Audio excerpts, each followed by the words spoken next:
Hi everybody, it's Mike here again from TwoDads.U.K. Thank you again for joining us for our latest episode for these COVID-19 support sessions. Feedback on these has been great to date, so thank you so much for all of you that are watching and sharing them. Today's episode covers a topic which is very close to my heart.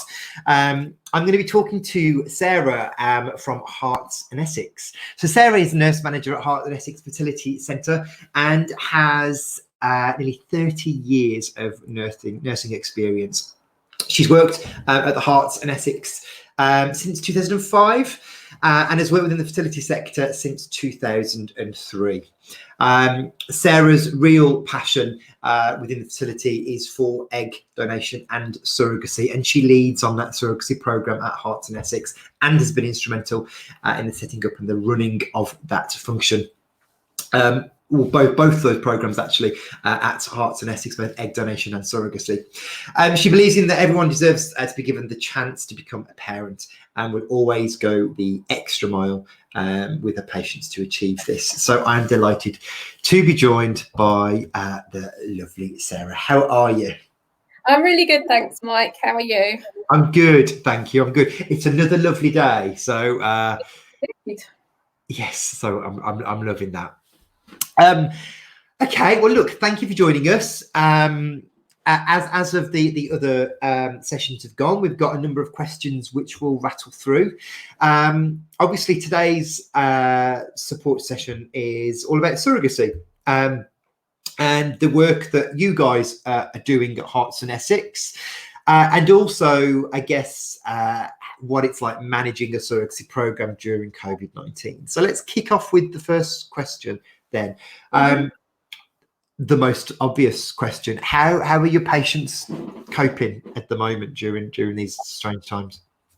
I think on the whole, people are coping quite well. I think people can see the real situation out there, and people are fairly understanding. It actually happens. People have a couple of different ways, I think, of coping. Some people, I think, have shut it away in a corner. And they'll deal with it when they're able to access it again. So there's a lot of patients that I haven't had interaction with and I haven't heard from. But there's also a group of patients who are, wanting the security of contact with me and things like that. So I am hearing from them with regular communication. And that's surrogates as well, actually. The surrogates are also quite anxious for some communication. Yeah, and how are you communicating with them? Is it through video or is it through email and text? Email, text, phone. We're doing phone calls. Yeah, so however they choose, really. I mean, the majority of my communication with patients has historically been through email in recent times, just because of people working. Yeah. So yeah, that's sort of continued for a lot of patients.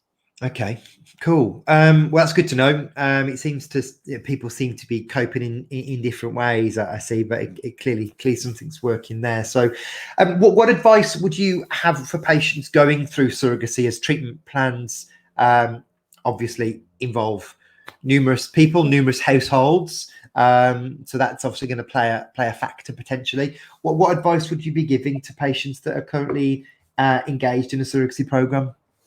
I think the main thing I say to people is there's lots of things that we can't control at the moment, and it's out of all of our control, and there's no point stressing about that too much. But there are some things within a surrogacy cycle that we can control.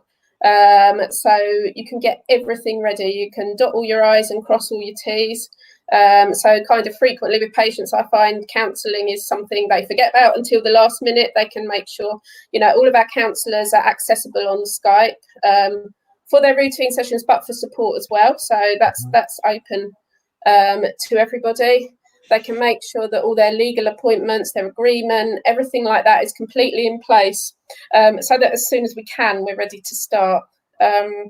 Medically, especially for patients who've got frozen embryos, we can try and make sure that the surrogate is using something like the contraceptive pill to have control of the cycle, and that means that we can then start as soon as we're allowed to.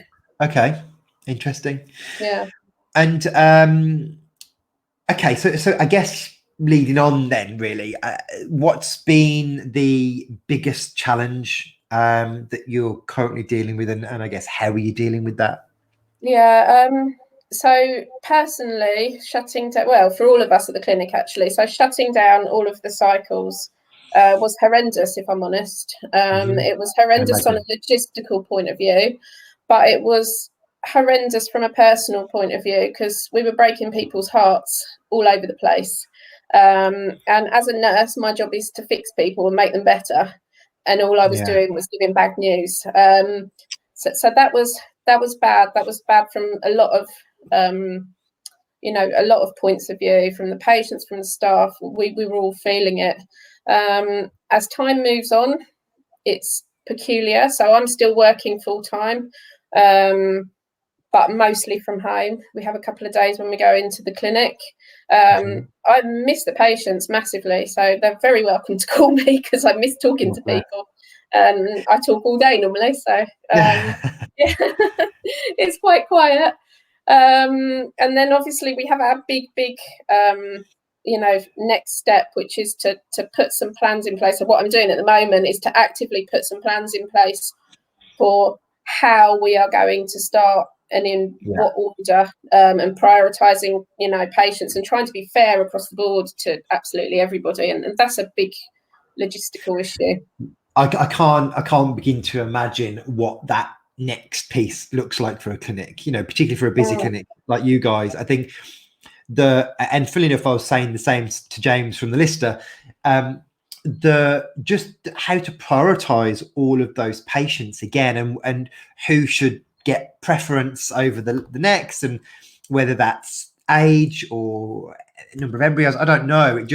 I don't envy the industry at the moment, and how you're going to be doing that. So I should imagine that's probably just as stressful as bringing the cycles down as to starting them back off again. Whilst it's nice starting them back up, it's like, who do you start first? We're still going to be disappointing people. That's the thing. There's still going to be that we can't give everybody what they want. I think so. For a bit of advice for patients, and I imagine most clinics will open this way. Patients with frozen embryos are pretty easy to start up again. We don't have to wait for anaesthetists and such likes. The embryos are already there. So I think our plan largely will be to start those cycles. So for our surrogacy patients, actually, that's quite good because the majority do actually have frozen embryos. So I think that's how we plan on restarting initially. But there's other limiting factors on fresh cycles. So all the anaesthetists are working in the ITUs at the moment. We don't know when we'll get them back. For all, so there's lots of considerations that's happening. Yeah, and just so many people deployed in, whether they've gone to the NHS or whether they're whatever they may be doing, and the great work that they are doing. Thank you for those guys that are doing that, particularly anaesthetists. Logistical nightmare, I'm sure it is for you guys. Yeah, it's the more you think about it, the more things come into your mind and think, oh, I'm not sure that we're going to be able to do that. But equally, we can be quite creative and think of some solutions along the way too.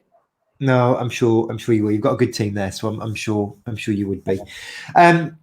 So Herts Essex still taking new or patient inquiries now. You mentioned that communication's still there. Are you finding new patients are calling you or not?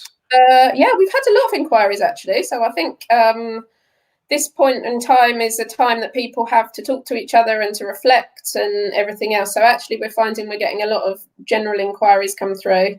We have our phone lines open from 9 till 1 each day. Okay. So patients can call in and speak. We have various lines of communication. We have, for our existing patients, we have an app, a Salve app. Patients communicate with us that way. We have a general inquiries line via email, but we are receiving a lot of inquiries about new business. So I think people realise we can't start yet, but just to be able to have that time to provide them with all the information, actually it's a good time to read through it all and go into things with all your facts, I think. Yeah, agreed. Yeah. That's interesting that new inquiries are still coming through, and I guess, like you said, people are confined at home. They're going to be planning, the next phase, I guess. So that's quite interesting. Yeah, and then thinking of questions as well. Yeah, they things pop into their brain that they don't know, and it's good that they can ask those questions in a time when we're not all stressed out seeing patients. So yeah, I'm certainly finding that clinics seem to have obviously some time to, being incredibly responsive at the minute, which is really comforting if you're a fertility patient. There's time there for the patient now, which I think is a great thing. Okay, so give us some of your tips then for managing a surrogacy arrangement or surrogacy journey during COVID-19. I think it's really important to stay positive. If you're not, because it will happen. It absolutely will happen. It's just that we can't say when at the moment. And probably people going through a surrogacy journey are maybe better equipped than most to deal with that, because there's so many hurdles along the way. If you're not feeling positive, talk to us. Even though we can't give you all the definite answers that you want, sometimes just to run through things, however ridiculous you think they might be, just to run things and talk to somebody is a good idea. I think focus on what you can control, as I said, not what you can't. Get yourself in a really good place, fitness-wise, health-wise, stay fit for fertility, all of those kinds of things. Get yourselves organised to within an inch of your life. Surrogacy is a massive organisational process. So many consent forms. just know your stuff, know everything like the back of your hand. You'll find the whole thing so much easier when you go into it. If you have questions, ask me along the way. And I think it's important, it's a good time for everybody to build their teams. That people who've got their surrogates have that opportunity to really build a good relationship. We can do what you and I are doing right now. You don't have to stop talking just because you can't physically see each other. So to really secure those relationships and to have the time to reflect and breathe. I think sometimes in our world we don't ever do that, and certainly personally there's an element of me that's appreciating that room. I said the exact same thing to Wes. It's giving you that time to just almost like it's a bit of a reset button for us all, isn't it? Just get ourselves ready for what's coming and getting ourselves organised and ready. And a different way of working. This is teaching everybody that home working is actually really successful, and it's good for your well-being in the process as well. Yeah, I mean, we're talking about the home working. We've certainly been sort of throwing ideas around, because there's also a bit of an idea and a bit of a thought that we're still going to have all this social distancing in place for some time. So much as we'd like to get however many patients through the clinic, I'm not sure that we're going to be able to. So we've been thinking about, home working and home appointments. So, appointments via Skype or Zoom or whatever, how many of those appointments we can do. And you realise that there's actually more that you can do remotely than you think. I agree. We have online consents and things now, which helps. So you can almost do a whole sort of starting treatment appointment potentially remotely. So we're looking at all of those kind of ideas to help in the future. Amazing. And I think that's the types of innovation that's going to come from this, I think, in terms of how we interact with one another and certainly with patients. Fascinating. Is there anything else before we go, or is that your tips? I think that is my tips. Yeah. Perfect. Just stay focused, stay positive. It will happen. We will be in touch as soon as we can. We will be fair in how we restart things, and we will do our best to look after absolutely everybody. I'm sure you will. Sarah, it's been an absolute pleasure. Thank you so much for updating everybody with regards to managing a surrogacy journey during COVID. I think a lot of people are going to take a ton of comfort from that. I'll put your contact details in the comments. If anyone needs to get in touch with you, they can. Thank you so much. Thank you, Mike. All right, bye.